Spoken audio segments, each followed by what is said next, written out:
This administration will not be going to a lockdown. Hopefully the whatever happens in the future, who knows which administration it will be. I guess time will tell. Days after losing the election, President Trump still has not conceded. This is your 2020 fix.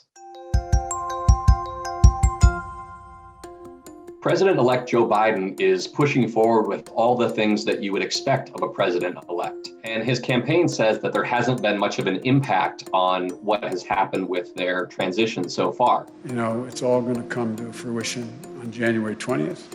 And between now and then, my hope and expectation is that the American people do know and do understand that there has been a transition. But Biden hasn't necessarily gotten access to many of the things that you'd expect a president-elect would, emanating from the General Services Administration's refusal to turn over all resources that would generally go to a victor like him.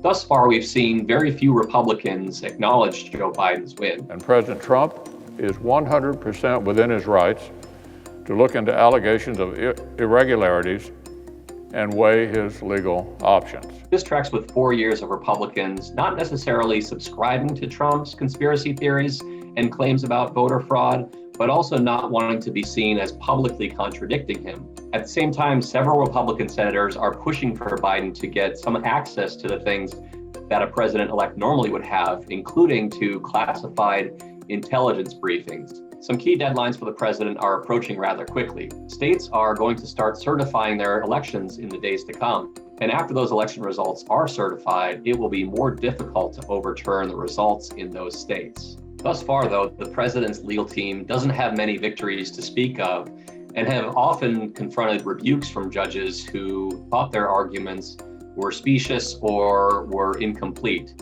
Come on, don't be ridiculous. Networks don't get to decide elections.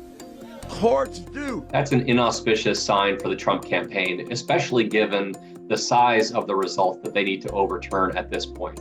They don't just need incremental victories in court. They need large-scale, massive voter fraud to be proved in order for the president to have any shot at victory. There's a real question about just what exactly is the intent of this effort.